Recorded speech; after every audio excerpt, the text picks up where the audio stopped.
Pertama saya dapat informasi ini cukup tertarik ya terkait dengan tema bukunya atau judul bukunya, karena berbicara terkait dengan penyebaran Islam khususnya di bagian timur itu sangat sedikit sekali kita mendapatkan referensinya. Saya penasaran juga bukunya, ya saya bilang cukup menarik gitu kan.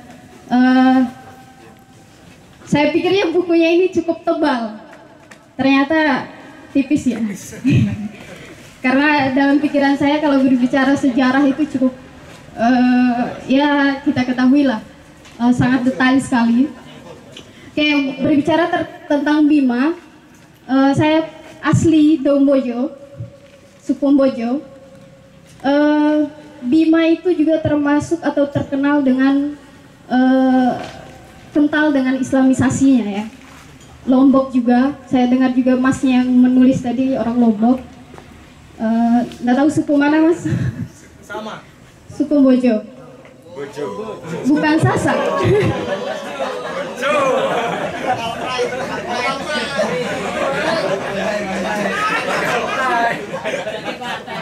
Iya.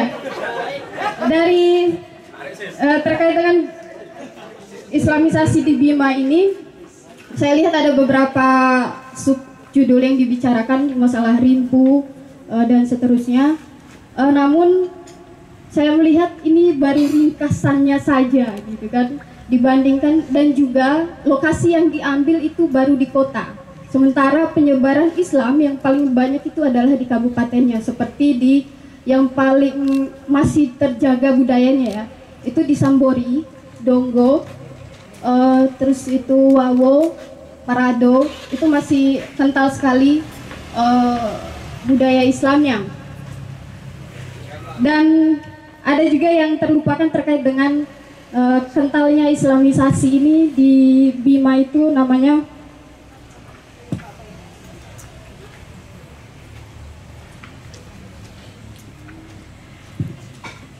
Tekarone.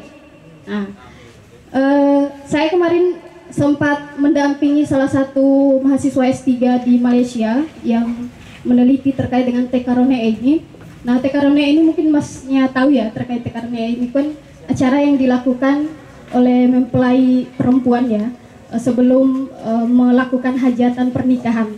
Nah, di sini poin terkait dengan ajaran Islamnya itu cukup kental kalau menurut saya, dan kalau yang saya dampingi yang meneliti kemarin itu dia lebih melihat pengaruh ekonominya terhadap pertumbuhan ekonomi masyarakat.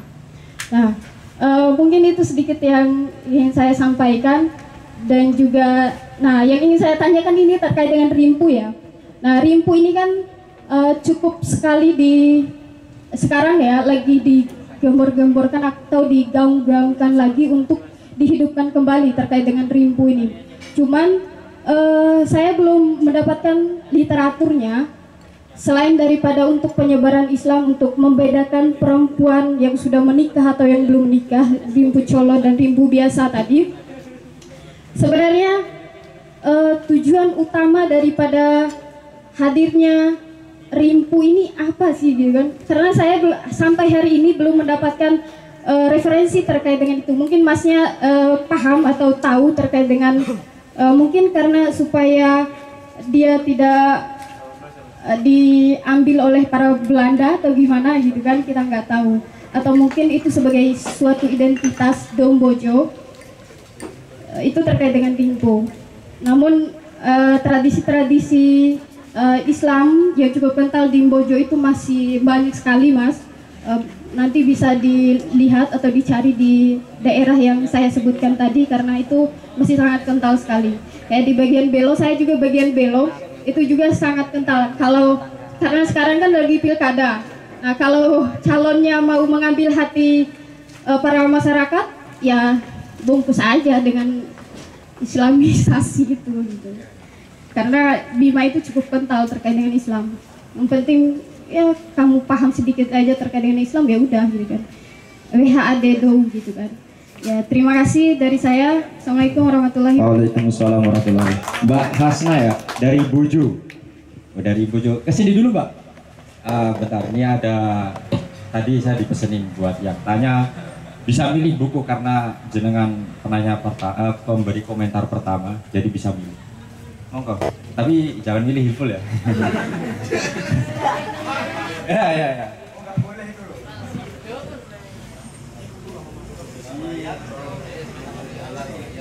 Ada 7 buku sudah diambil 1, ada 6 lagi berarti. Ya, setelah ini ada yang masih mau menambahkan, mengomentari. Jadi oh ya tadi rimpu, mahwal rimpu sama adrokamal rimpu.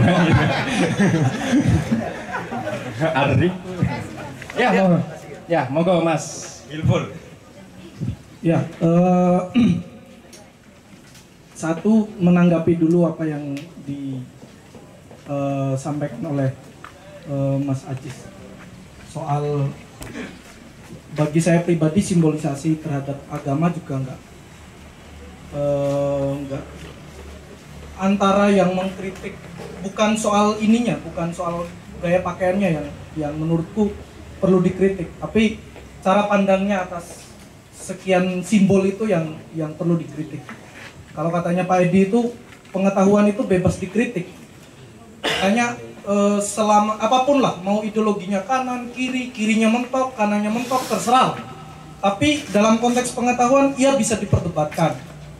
Nah, soal simbolisasi agama, saya kira itu dalam rimpu itu pandangan orang-orang Bima bukan saja soal melaksanakan syariat agama, tapi itu sudah menjadi budaya, penanda. Kalau katanya Anwar itu penanda, jadi penanda. Kalau katanya Anwar dari Ferdinand itu kan itu penanda gitu. Nah, jadi kalau di Bima itu untuk melihat perempuan itu sudah nikah atau belum, dia sudah ada yang memiliki atau belum itu gampang. Dengan rimpu itu bisa kita lihat. Jadi kalau orang, saya lupa bawa sarungnya, ada sarungnya itu. Jadi kalau orang pakai rimpu ditutupi full face gini, itu berarti dia masih perawan, masih belum ada yang memiliki. Masih belum ada ikatan yang membuat kita tidak bisa melontarkan rayuan lah. Itu satu. Kedua, kalau yang sudah buka, artinya masih kelihatan semua, itu yang sudah terpinang, sudah istri orang. Nah, itu bisa menjadi penanda yang sudah menikah atau yang belum menikah. Nah, itu satu. Kedua, dalam islamisasi Bima itu yang paling kuat pengaruhnya adalah Melayu sebenarnya. Jadi Datuk di Bandang itu kan, walaupun banyak perdebatannya, Datuk di Bandang ini datang dari mana? Dia dari Aceh apa dari Minang? Ini kan perdebatan banyak sejarawan sebenarnya. Tapi bagi saya pribadi, dia itu emang dari Minang, dari Kota Tengah. Dari Kota Tengah, cuman Minang itu di konteks itu masih daerah kekuasaannya Aceh. Maka punya dalilnya juga, orang menyebut bahwa punya argumentasi lah. Datuk di Bandang itu dari Aceh. Cuman daerahnya setahu saya, data yang saya temukan adalah Kota Tengah. Dia dari Minang. Maka tradisi-tradisi di Bima itu ya Minang, ya Melayu. Rumah-rumah adatnya itu mirip-mirip rumah-rumah adatnya Melayu lah. Terus istananya juga sama dengan masih kental dengan pengaruh Melayu. Nah, terus soal gini, yang mau saya masih mengamini dengan argumentasi yang diajukan oleh Ahmad Baso dalam membaca soal islamisasi kaitannya dengan Islam Nusantara. Intertekstualitas. Kalau intertekstualitas yang kita pakai, artinya kalau belajar Jawa itu tidak bisa pisah dengan Sumatera, tidak pula bisa pisah dengan Goa. Nah, artinya kalau pembacanya Ahmad Baso itu artinya satu. Kalau meneliti Jawa berarti ada nyambungnya dengan Goa, ada pula nyambungnya dengan siapa-siapa. Itu kalau kajiannya Ahmad Basol, itu satu. Kedua, dalam proses Islamisasi setahu saya, kalau mengkonfirmasi mbaknya tadi, setahu saya juga penting untuk bahas masyarakat pedalaman sama pesisir. Setahu saya yang menerima Islam pertama itu kan pesisir. Sedangkan Sambori, Donggo, ini nggak ada yang paham ya. Tapi ini cuma saya berdua. Nanti lihat peta lah. Lihat peta. Jadi bukti dia lebih otoritatif. Cuman di Donggo, di Sambori, oke, itu masih sangat kental. Cuman penerimaan Islamnya kalau dilihat pusat perekonomian Nusantara dulu itu dekat dengan pesisir, Pak. Dekat dengan pelabuhan, kan? Dekat dengan laut lah, dekat dengan laut. Sedangkan Sambori, Donggo dan lain sebagainya daerah pedalaman. Setauku itu juga menjadi dalam penerimaan proses Islamisasi itu masih agak lama. Nah, sedangkan kalau dilihat di Istana Bima itu kan ngadapnya laut, Mbak. Itu ngadapnya laut dan itu dekat dengan pesisir, bukan pedalaman. Nah, itu penting lah dilihat. Karena ini sebagai pengantar membuka membuka pemahaman kita atas sejarah Indonesia Timur. Pengantar awal saya kira dilihat dari yang menerima pertama dulu. Yang saya pakai ya, yang saya pahami ya, yang dekat dengan pesisir, gitu, yang dekat dengan laut. Karena ya orang-orang Bima itu kan dekat dengan tradisi buat kapal gitu. Yang itu emang pelajarannya dapat dari Goa, dapat dari orang-orang Goa. Kapal-kapal Panisi itu dari Goa, kita itu dari Goa. Nah, itu satu. Terus soal Rimpu itu apakah ia menjadi penting untuk kalau dilestarikan ya silakan saja untuk dilestarikan. Cuman bahwa itu adalah menjadi tradisi dan menjadi bagian dari identitas orang Bima itu iya, itu wajib dibicarakan. Tapi masuk dalam konteks khilafah enggak ya itu soal lain lah, menurutku soal lain yang masih bisa diperdebatkan. Itu mungkin kalau dari saya bisa ditambahkan. Oke, Mas Ajis. Jadi sebelum Rimpu terbuka, bukan janur kuning ya. Oke, ada yang mau menanggapi lagi dari teman-teman yang di belakang? Oke, Mas. Monggo Mas, berdiri Mas. Oh boleh Bang, berdiri juga apa-apa.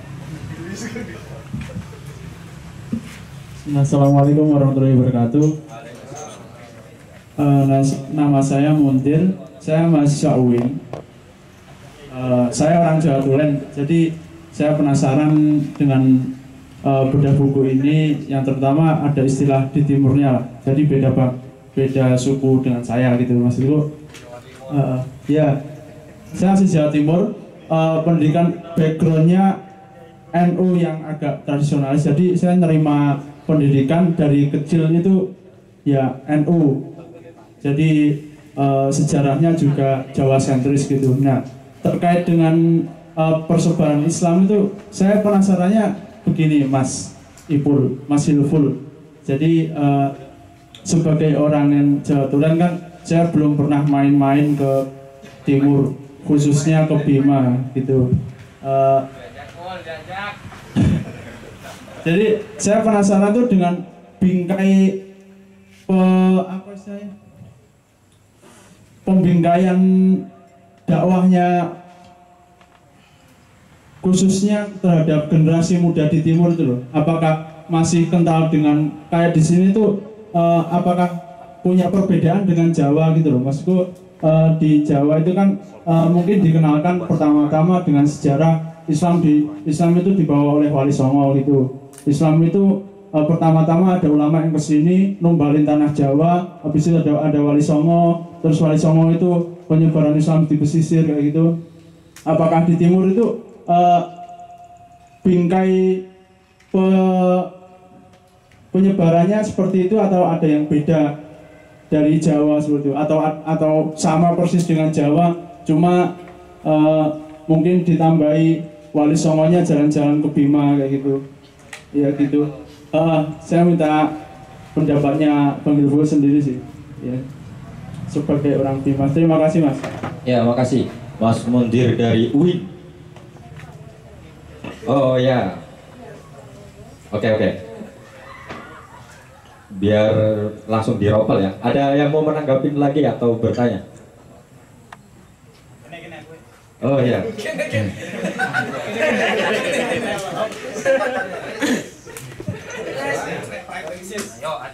Menyambung dari pertanyaan sebelumnya. Dari Indonesia bagian timur, mungkin ada yang belum ekspor di buku ini. Kalau di Indonesia bagian barat, itu kecenderungannya aspek syariatnya itu lebih kuat. Sedangkan di Jawa banyak yang mengatakan Islam itu kemudian menyatu dengan budaya lokal. Sedangkan di Indonesia bagian timur itu seperti terutama kayak belum dikupas di buku ini tentang Islam Sasak, dan itu banyak pengamat yang mengatakan dalam konteks Sasak itu aspek lokalnya itu lebih kentara daripada aspek Islamnya, mungkin seperti itu. Nah, karena sebelumnya saya juga ingin berbagi cerita, karena dulu waktu pas S1 saya meneliti tentang Islamisasi Nusantara di dalam naskah Sulalatus Salatin, atau yang diterjemahkan menjadi Sejarah Melayu. Dan memang ketika kita langsung terjun ke naskah, kita akan dihadirkan dengan beragam mitos, mungkin kayak tadi tentang Nabi Adam, mereka mendaku sebagai keturunan Nabi Adam. Pun juga dalam naskah Melayu, mereka para raja-raja ini terhubung dengan Iskandar Zulkarnain. Dan itu beberapa peneliti berikutnya menyimpulkan karena Iskandar Zulkarnain itu ada di Rum, yang dalam konteks ditulisnya itu sekitar tahun 1700-an, maka mereka itu ingin mengaitkan dengan Turki Utsmani pada waktu itu. Itu bisa ditafsirkan ke sana, gitu. Dan juga ada cerita-cerita yang di luar nalar, umpamanya seperti ketika masuk Islamnya Raja Samudra Pasha yang pertama, itu diceritakan ada seorang ulama dari Mekah. Mereka datang sampai ke pantai di Samudra Pasha itu, kemudian sang raja menemuinya. Di situ si raja itu oleh si ulama disuruh membuka mulutnya, kemudian diludahi itu mulutnya, dan dia langsung bisa untuk syahadat. Dan langsung hitam juga katanya di naskah itu. Nah, itu kan kemudian para sejarawan menafsirkan bahwa aspek yang ditonjolkan dalam konteks Islamisasi di bagian barat itu kecenderungannya lebih ke arah penerapan syariat Islam yang kental dibanding dengan wilayah lainnya itu. Jadi mungkin kalau di buku ini nanti bisa dieksplor lagi tentang Islam waktu telu, dan itu sudah banyak dikupas oleh banyak penulis lainnya. Mungkin demikian dari saya, terima kasih. Oke. Jadi Aziz tadi menyoroti tentang kalau misalkan Islamisasi di Barat itu lebih dominan tentang penerapan syariat Islam, dan boleh jadi di buku ini masih belum terlalu banyak dieksplor kenapa dan bagaimana penjelasannya. Dan yang pertama tadi dari Mundir soal bingkai itu, saya juga sebetulnya mungkin lebih tepatnya itu ya Mas Mundir, karena bicara tentang bingkai itu kan apa ya, bungkus ya. Tapi oke, bingkai yang Islamisasi di timur itu bagaimana, saya lebih maknanya justru sebagai strategi yang diterapkan. Iya benar ya.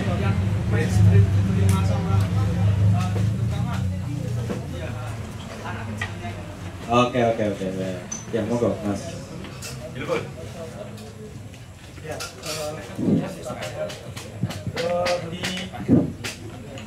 di Bima sendiri itu sebenarnya ada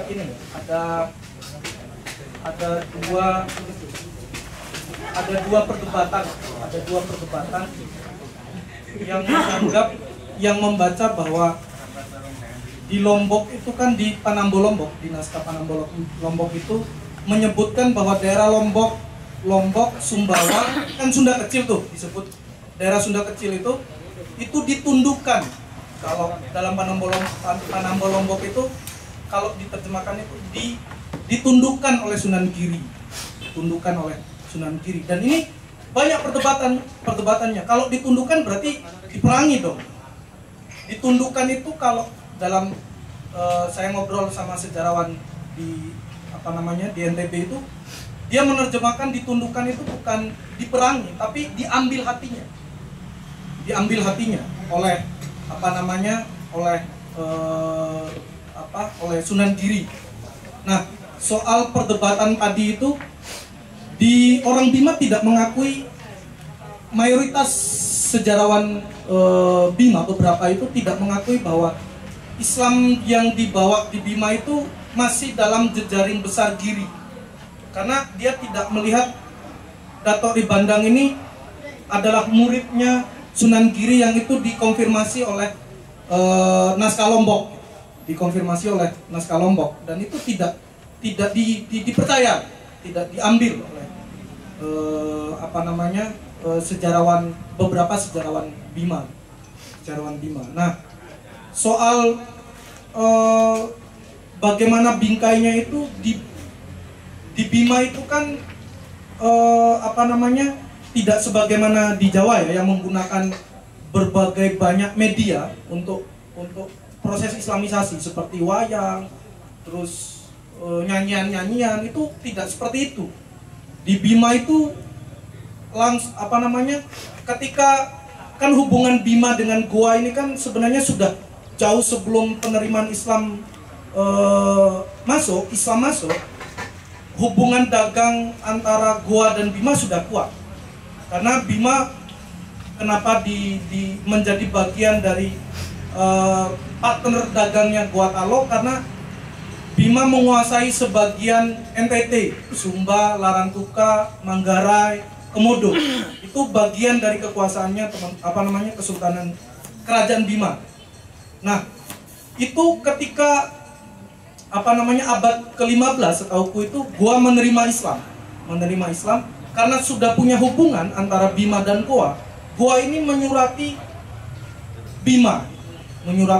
Nah, pas menyurati itu sebenarnya Kesultanan Bima itu sedang kacau. Sultan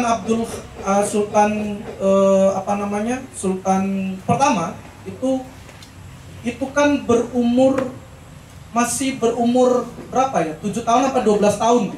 Dan itu belum bisa menduduki singgasana kekuasaan. Maka pamannya yang ngambil. Nah, ketika sudah berumur, pamannya tidak mau menyerahkan tahta ini ke yang berhak. Nah, oleh Sultan pertama dimintalah bantuan ke Goa. Nah, Goa mengiyakan dengan syarat Bima menjadi bagian dari Bima menerima agama Islam, kayak gitu. Jadi kalau proses Islamisasi di Jawa mungkin itu melalui akar rumput, tidak langsung ke kekuasaan. Nah, Bima punya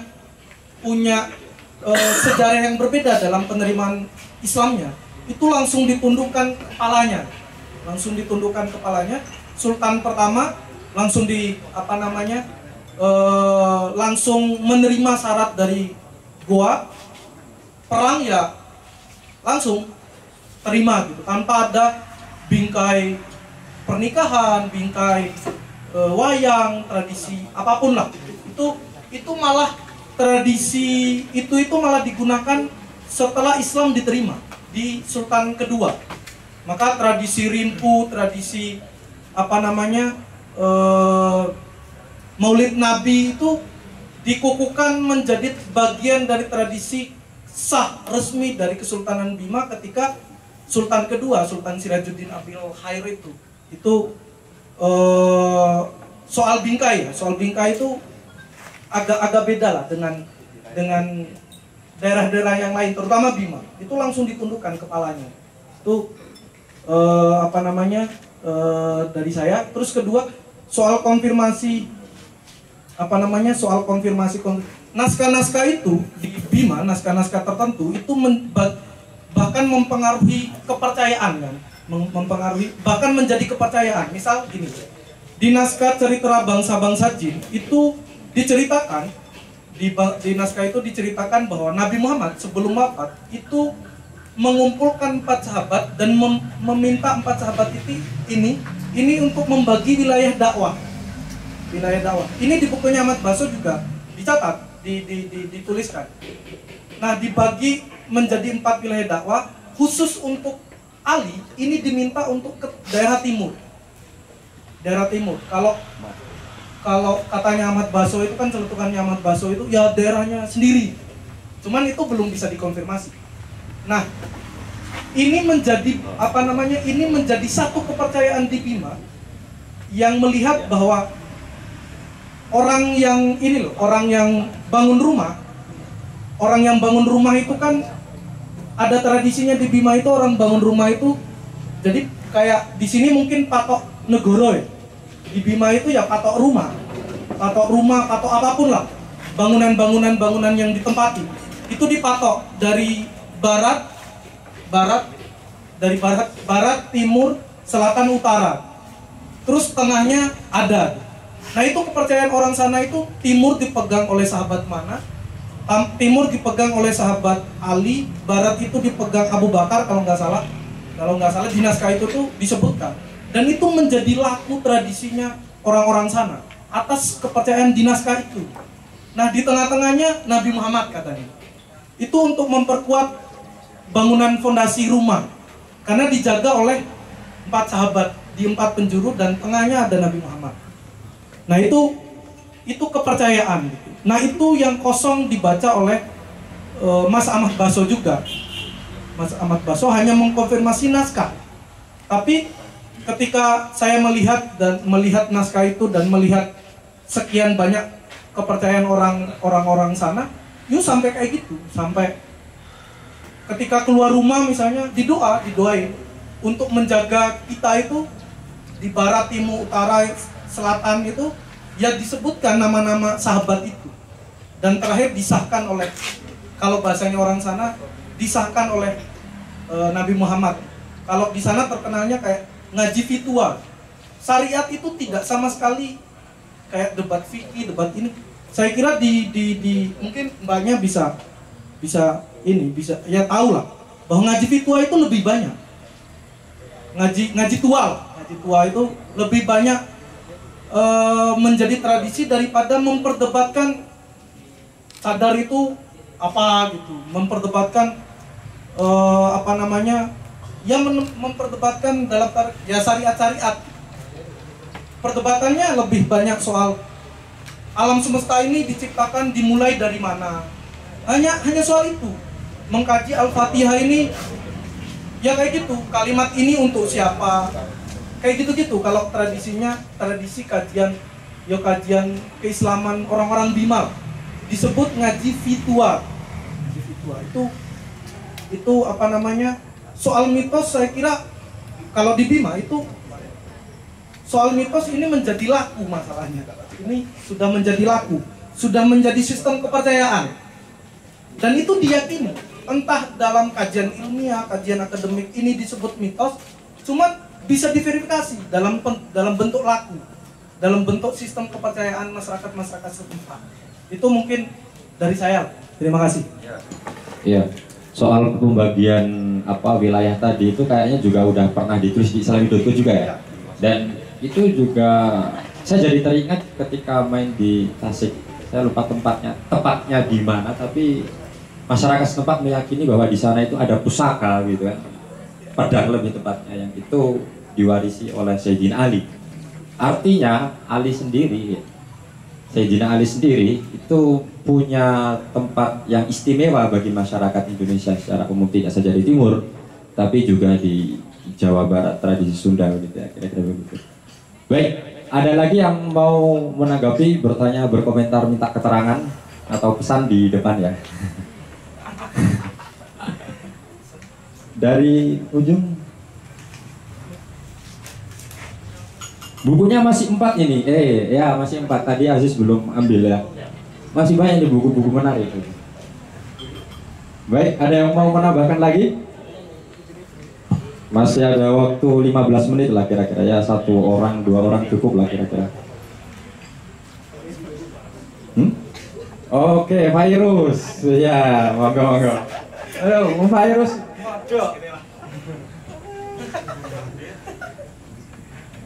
Yang paling otoritatif. Iya dong. Assalamualaikum warahmatullahi wabarakatuh. Selamat sore teman-teman semuanya. Dan tentu saja saya Virus dari Jalan Kaliurang. Mau bertanya. Berdiri dong, nggak ketok itu. Iya, nggak lihat. Yang pertama tentu saya mengapresiasi dan ingin mengucapkan selamat kepada Mas Zulful atas terbit buku yang pertama. Jadi ini juga menjadi apa, mewujudkan ini. Kalau tadi Pak Edi sempat nge-tweet bahwa kita asalinya Cafe Main-Main adalah untuk menjadi ruang-ruang diskusi dan munculnya para intelektual muda. Sebagaimana halnya kita asalinya Islami.co, Pak. Kita adalah untuk memberi ruang dan apa, untuk memunculkan para cendekiawan-cendekiawan muda seperti Mas Ibu nanti insya Allah. Jadi ini ibaratnya sudah pecah telur kita. Jadi ibaratnya kalau teman-teman kontributor di Jogja yang melabeli diri ikut di dalam Islami.co Institute, nah itu berarti kan nggak sia-sia amat. Yang kedua, saya ketika menyimak paparannya dari Mas Ibu tadi, saya teringat dengan kisah satu teman saya yang ada di Kabupaten Manggarai kalau nggak salah, itu di Indonesia Timur, satu pulau bukan? Di NTT, itu dekat dengan Pulau Komodo katanya. Ya saya belum pernah ke sana karena itu memang saya teman ketemu di sebuah acara itu. Teman saya ini dia yang dari Manggarai NTT itu dia juga bercerita tentang dia punya sedikit kegelisahan gitu, tentang betapa di sana banyak praktik-praktik peziarahan gitu, dan juga situs-situs peziarahan ulama atau situs peziarahan tokoh-tokoh Islam, tetapi memang tidak terekam dengan bagus dan juga tidak apa, ibaratnya anak-anak muda di generasinya dia sekarang itu juga sudah tidak banyak yang tahu tentang siapa yang diziarahi gitu, atau tempat-tempat yang dianggap keramat-keramat itu ya taunya ya dari tempat keramat aja gitu. Apalagi juga di sana pada hakikatnya juga dia bercerita bahwa secara praktik itu sebenarnya juga nggak beda jauh dengan orang-orang kalangan Nahdien gitu yang Islamnya tradisionalis. Tapi sama juga sebenarnya tadi yang dia gelisahkan adalah bahwa narasinya Islam Nusantara itu ibaratnya kayak dia ngerasa nggak kebagian gitu, atau tidak merasa dilibatkan karena memang dia ibaratnya buta sama sekali dengan ini asal usul Islamnya kami seperti apa gitu. Kalau orang Jawa mungkin bangga dengan Wali Songonya dan sebagainya, tapi itu yang tidak didapatkan oleh teman saya yang dari Manggarai itu. Dan saya kira bukunya Mas Zulful ini bisa menjadi apa ya, ibaratnya secara faktual ya memang itu dibutuhkan memang, karena saya pernah menemui satu teman itu yang dia merasa ingin tahu asal usulnya Islam yang dia anut seperti apa. Nah mungkin, terus ini belum pertanyaan ya, jadi saya ini testimoni. Nah untuk pertanyaannya mungkin karena tadi sebenarnya ini ya di awal Mas Zulful juga belum memberi gambaran secara umum gitu. Kalau pulaunya NTB atau NTT di mana itu? NTB dan sekitarnya itu mungkin Mas Zulful bisa menceritakan sedikit konteks saat ini gitu, tentang ya katakanlah demografinya sekarang seperti apa, atau mungkin Islam-Islam yang banyak dianut di sana seperti apa, maksudnya yang sekarang ada. Jadi mungkin untuk bisa memberi gambaran untuk teman-teman yang tadi seperti Mas siapa tadi di pojok sana dari UIN Mas Munzir bilang bahwa ya kita semua juga sepertinya belum pernah berkunjung ke Bima gitu. Jadi mungkin konteks-konteks mungkin demografi atau tentang apa populasi muslim tradisionalnya kah, atau apakah juga bermunculan para generasi anak muda yang lulusan Timur Tengah atau yang langsung dari Makkah ya, seperti itu saya kira juga perlu untuk diperbincangkan di sini. Terima kasih Mas Irful, saya ucapkan selamat. Assalamualaikum warahmatullahi wabarakatuh. Waalaikumsalam warahmatullahi wabarakatuh. Oke, langsung karena udah mau satu, saya ada cerita sebenarnya. Ketika saya datang ke Jogja, pertama kali datang ke Jogja itu saya nggak tahu sama sekali itu ternyata di Jawa ini ada perdebatan kunut dan tidak kunut. Sumpah, saya tidak tahu sama sekali. Dan saya tidak tahu ada NU, ada Muhammadiyah. Sumpah, saya tidak tahu sama sekali. Itu di NTB itu kan mayoritas NW kan, orang tahu itu Nahdlatul Wathon. Di Bima juga Nahdlatul Wathon tidak terlalu kuat. Kelihatan Tuan Guru Bajang tidak punya suara. Tidak punya suara terlalu, tidak punya banyak suara di Bima. Cuman ini lucu, kaget, saya pribadi kaget loh, kok ada debat kunut dan tidak kunut, sedangkan mayoritas kita menggunakan kunut, dan saya tidak tahu ada yang tidak memakai kunut. Dan ini saya tidak tahu bahwa kunut ini terlembagakan, terlembagakan dalam institusi NU, dan yang tidak tidak kunut juga terlembagakan. Nah, saya pribadi dan saya kira teman-teman mayoritas teman-teman NTB saya kira kaget dengan perdebatan di Jawa. Wah, ada kunut tidak kunut loh, kok ada Muhammadiyah NU ini apa gitu. Nah, antara kaget dan lucu lah ya. Kedua, ada kisah lagi ketika saya balik kemarin itu, teman-teman Ansor, saya bantu teman-teman Ansor itu nyebarkan bendera 1000 bendera itulah dari instruksi dari Ansor pusat itu. Nah, terus sama warganya ada yang nyeletuk, ada yang nanya, pemuda ada yang nanya, orang tua ada yang nanya, ibu-ibu nanya, ini bendera apa mas, katanya, kata ibunya, nanya ke ke pemudanya, itu benderanya semacam NU bu, katanya. Jadi organisasi bendera Ansor itu dijawab itu semacam organisasi NU bu, katanya. Semacam organisasi NU. Nah itu, jadi itulah yang terjadi di luar Jawa mungkin, menurutku informasi. Terus kedua, orang Bima itu melihat bahwa NU itu ya pondok pesantren, Muhammadiyah ya rumah sakit. Ini serius. Ya, ini serius. Ini makanya agak lucu kita ini. Kok ternyata ormas besar ternyata gitu kan. Ketika saya nyampe di Jogja loh, ternyata Muhammadiyah ini ormas tuh. Ternyata NU ini ormas gitu. Saya taunya dia pondok pesantren gitu. Terus kedua, kita taunya bahwa ya Muhammadiyah adalah rumah sakit, karena yang paling kentara di NTB ya rumah sakitnya gitu. Yang paling besar. Setahu saya investnya Muhammadiyah di NTB itu hampir 1 M lebih lah untuk rumah sakit. Dan wajar lah orang Bima taunya Muhammadiyah itu adalah rumah sakit dan NU adalah pondok pesantren, karena mungkin itu menjadi identik lah ya. Nah, tapi ini juga menjadi pukulan bagiku buat mayoritas bahwa perdebatan yang mungkin sumpek hari ini di Jawa itu hanya terjadi di sini. Di pinggiran-pinggiran Indonesia punya pandangan yang lucu malah gitu. Punya pandangan yang agak mengkritik dengan dinamika mungkin mayoritas teman-teman Jawa lah. Itu kita bukan NU mas, cuman dia tahlilan, dia menjadi fanatik atas tahlilan lah, dan menjadi fanatik atas kunut, cuman tidak sepakat dengan NU, juga tidak sepakat dengan Kiai Said, tidak sepakat dengan dengan Gus Yakut, nggak sepakat, terutama dalam konteks politik lah ya. Dalam 2019 kemarin tuh banyak ngeluh kiai-kiai di kalau di NTB itu kan ini kritikku juga dengan inilah dengan gelombang mayoritas itu menutup penyebutan lokalitas atas ulama-ulama setempat. Jadi rata-rata dipanggil kalau orang yang punya pondok pesantren kiai semua gitu, disebut kiai semua gitu.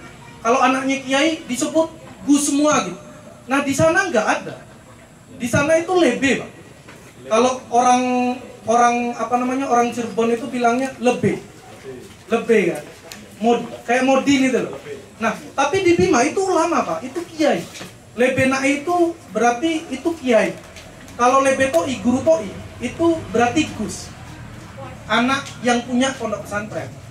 Itu satu. Kedua, dalam kajian dalam literatur sejarah manapun ini kritik atas penyebutan tuan guru yang melekat dengan ulama-ulama di Lombok lah. Dalam literatur yang saya temukan nggak ada sama sekali literatur klasik yang menempatkan ulama-ulama terdahulu itu disebut tuan guru. Nggak ada tuan guru. Tuan guru Jainul Abdul Majdid itu bukan tuan guru, wali pancor orang nyebutnya. Dia wali pancor. Dan tidak ada sama sekali naskah yang menguatkan bahwa tuan guru itu ya dari sejarah gitu, dari nenek moyang sebagaimana mungkin di Jawa ya. Ada kiai, ada gus. Nggak ada di sana, itu nggak ada. Makanya penyebutan tuan guru itu setahu saya dari mana itu asalnya saya nggak tahu. Saya tidak bisa mengkonfirmasi dan saya kira perlulah dikonfirmasi oleh teman-teman, terutama teman-teman Lombok yang punya kajian, yang punya minat terhadap kajian-kajian Islamisasi di Lombok lah ya. Setahu saya tidak ada sama sekali di Lombok, di Bima itu lebe disebutkan. Nah, dia punya jabatan di Kesultanan itu khotib namanya. Khotib Karoto itu khotib ini loh. Kan sesuai dengan struktur tubuh kalau di Bima itu. Khotib Karoto, khotib Lawili itu punya tugas masing-masing. Khotib itu nama jabatan. Lebe itu penyebutan masyarakat setempat yang menghormati dia, keulamaan beliau. Itu satu. Kedua, soal tadi itu di Bima itu udah, ini kritikku atas Bima juga. Sudah dulu itu ada sekolah kitab namanya, sekolah kitab. Sekolah kitab itu Madrasah Darul Ulum namanya. Bapak saya pernah di situ lah. Darul Ulum itu ngaji kitab dan tradisi itu sudah hilang. Sudah jadi man berapa gitu Darul Ulum itu. Dan tradisi ngaji kitabnya itu sudah nggak ada. Dulu itu Kesultanan Bima itu seluruh anak turunnya pegawai khotib itu dibiayai ke Timur Tengah untuk kuliah, untuk sekolah, untuk menuntut ilmu di Mekah. Sekarang udah nggak ada. Sekarang kajian-kajian kitab yang itu hasil karya ulama-ulama setempat, kayak saya di sini itu kitab nggak ada di buku tapi saya tulis di Alif, kalau Alif saya tulis itu. Nurul Mubin, kitab Nurul Mubin itu sudah nggak ada, sudah nggak ada yang mengkaji. Pondok-pondok pesantren di Bima, kajian kitab kuningnya itu sudah sangat minim, bahkan mulai hilang orang-orang yang bisa. Makanya di Bima itu guyonan orang-orang sejarawan Bima ya sudah tidak ada ulama di kita, sudah berhenti. Ulamanya itu sudah habis setelah Lebe Said Amin yang saya tulis di islamic.co. Itu terakhir yang dibiayai untuk belajar di Mekah. Setelah itu sudah nggak ada. Nah, itu terus kedua soal mayoritas di NTB, mayoritas ya kalau disebut ini, saya tidak mau mengklaim NU atau Muhammadiyah ya, karena di Bima tidak mengenal itu. Di NTB mengenalnya NW malah. Nah, dia itu mayoritas yo kunut, mayoritas yo yasinan, tahlilan. Ya, itu mayoritasnya. Cuman hari ini generasi mudanya, karena mayoritas orang Bima itu pemuda-pemudi Bima itu mayoritas kuliahnya itu mayoritas di Makassar, Goa. Dan rata-rata ini saya tidak mau menjustifikasi ya. Tapi rata-rata teman-teman saya balik kuliah dari Makassar, balik itu ada kisahnya, itu ada, tidak perlu saya sebutkan. Tapi ini nyata. Pulang-pulang ngafirin orang tuanya. Ketika orang tuanya ziarah, kan punya tradisi tuh sebelum masuk puasa, orang Bima itu kan punya tradisi, menurutku sama lah, punya tradisi ziarah. Itu di kafir-kafirkan, dibilang tidak ada dalam Islam. Terus ngaji fitua yang itu menjadi tradisi orang-orang tua itu juga udah disalah-salahkan hari ini. Udah dibilang dibid'ah-bid'ahkan lah, bahkan di kafir-kafirkan gitu. Itu hari ini terjadi. Hari ini gelombang di pemuda-pemuda di tempatku pribadi di Bima itu terjadi hari ini. Bahkan dekat dengan saya. Itu mungkin dari saya. Itu terima kasih. Ya, jadi kalau memang dibilang NU secara institusi di daerah luar Jawa itu sangat minor, gitu ya. Ya kayaknya memang benar gitu. Saya jadi ingat ketika waktu tempo hari ya, beberapa tahun lalu lah, ketika NU mengadakan Munas di Lombok, gitu ya, di Mataram ya. Itu saya kebetulan datang begitu. Maksudnya Romli.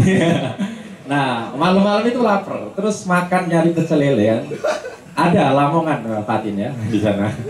Ada Lamongan, ada pecel lele di daerah lokasi Munas itu. Saya makan di situ dan menariknya itu yang jual itu tanya, "Mas, itu acara apa, Mas?" Ya saya bilang aja, Munas NU. Emang NU itu apa, Mas? Hah? NU ya udah Pak, pesen nasi aja gitu. Gitu. Ya. Pada intinya begini. Pada intinya bahwa di daerah NTB yang cukup barat aja sudah begitu, apalagi yang semakin ke timur begitu. Institusi NU secara institusi mungkin tidak lebih dikenal ketimbang Muhammadiyah sebatas rumah sakit kan begitu ya. Gitu. Baik, terakhir sebelum kita tutup, jadi saya tertarik tadi soal Islamisasi di timur yang tidak saja melulu tentang strategi dakwah yang membumi ya, tapi itu juga bicara tentang jejaring politik kekuasaan yang antara satu dengan yang lain saling berintegrasi gitu. Nah, kira-kira itu gimana Mas Aziz? Saya ditanggapi.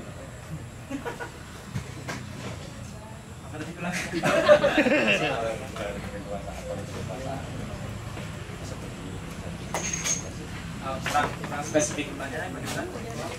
Jadi di Indonesia Timur itu, jadi kan tadi cerita tuh tentang bahwa sudah Islamisasi di Indonesia Timur itu tidak melulu tentang strategi dakwah yang membumi, yang misalkan kami di Jawa dengan wayang apa, tapi juga tentang politik kekuasaan yang sangat baik. Ya, setiap dakwah itu kan selalu ada elemen politisnya, kayaknya nggak mungkin kalau tidak ada elemen politisnya. Jadi kalau mengatakan bahwa dakwah murni saja tanpa ada elemen politisnya itu kayaknya seperti truisme gitu. Kan truisme itu mengatakan hal yang sudah jelas, stating the obvious. Datuk Ri Bandang menyebarkan Islam di Makassar susah bisa berdakwah kalau tidak mendapatkan bantuan dari Kesultanan Goa. Betul tidak? Orang di Maluku, di NTB, di mana-mana mereka itu harus mendapatkan patronase dari penguasa, dan ini bukan khas Nusantara tapi juga khas di mana-mana. Ketika suatu dakwah mau lancar, dia harus mendapatkan proteksi dari penguasa. Yang agak berbeda kasusnya mungkin Maluku, karena Maluku itu antara Muslim dan Kristen. Cuma sayangnya di sini Maluku hampir tidak ada. Padahal itu sangat timurnya timur, dan di sana itu Muslim dan Kristennya hampir berimbang. Diskursusnya antara Islam yang mayoritas Muslim seperti di Iban dan Sulawesi akan jauh berbeda dengan yang antara Muslim dan Kristennya berimbang, apalagi pernah terlibat konflik semacam itu. Yang lain lagi, saya mau menanggapi tentang Rimpu tadi itu, Mas. Saya punya firasat jangan-jangan Rimpu, meskipun saya belum pernah ke Indonesia Timur itu, saya pernah cuma di Makassar sama Maluku aja. Kayaknya itu elemen sosialnya itu lebih kental daripada elemen agamanya. dengan dasar bahwa itu menjadi penutup, itu menjadi penanda bagi perempuan yang belum menikah. Kan alasan logisnya emang kalau sudah menikah kemudian tidak nyahwati. Kalau dasarnya cantik, baik menikah atau belum ya tetap nanti. Artinya alasan logisnya di situ dia sebagai penutup aurat itu kurang. Elemen sosialnya lebih banyak. Ini bisa kita samakan dengan misalnya dalam fikih klasik antara aurat budak dan aurat perempuan yang merdeka kan berbeda. Perempuan merdeka seluruh tubuhnya, budak itu sama dengan laki-laki. Aurat perempuan kalau mengikuti madhab Syafi'i dan kemungkinan besar jangan-jangan yang di Islam 5 itu sangat setia dengan Syafi'i sehingga mengatakan seluruh tubuhnya adalah aurat. Kan aurat perempuan di luar sholat, auratul mar'ati kharijah sholat jami'u badaniha, itu berarti seluruh tubuhnya adalah aurat kalau mengikuti madhab Syafi'i. Kalau kata Gus Bah, prakteknya di Indonesia mayoritas kiai itu dia intikal madhab, pindah madhab dalam soal ini dengan madhab Hanafi yang mengatakan wajah dan telapak tangan boleh tampak. Sebenarnya yang berat ngomong seperti ini harus perempuan, tapi kalau yang ngomong laki-laki dimarahi feminis. Dimarahi Mas Agus nanti. Nah yang ada itu kan wala yubdina zinatahunna illa ma dhahara minha, itu pembacaan tekstualnya mengatakan batasan aurat perempuan itu adalah seluruh tubuh kecuali muka dan telapak tangan. Ulama-ulama mengatakan sudah stop di situ saja, tidak usah diutak-atik. Tapi kalau mau yang sedikit pembacaan hermeneutis atau liberal atau feminis itu ya pembacanya dari konteks sosialnya bisa jadi itu ada elemen sosial yang lebih kuat daripada elemen keagamaan. Semacam itu saja. Lebih jelasnya itu sebenarnya dikaji langsung dalam kitab-kitab ulamanya. Seperti di sini kan disebut kitab-kitab ulamanya seperti Al-Yawaqid wal Jawahir. Cuma sayangnya tidak dibahas isinya apa. Atau kitab Sirajul Huda, Minhajus Salam, isinya apa? Nah itu yang sangat kurang di kitab ini yang mungkin nanti bisa dilanjutkan di edisi berikutnya. Ya berhubung sudah ada tanda bahwa diskusi ini akan ditutup, tapi sebelum itu mari kita kasih aplaus buat sebuah ikhtiar intelektual yang luar biasa dari Wilbur Putri. Oke. Ya, terima kasih itu dari saya dan mewakili Mas Aziz dan Wilbur. Kurang dan lebih mohon maaf yang sebesar-besarnya apabila ada banyak kesalahan itu tentu gitu ya. Kalau kurang ya dimaklumi ya. Kira-kira begitu. Terima kasih. Assalamualaikum warahmatullahi wabarakatuh.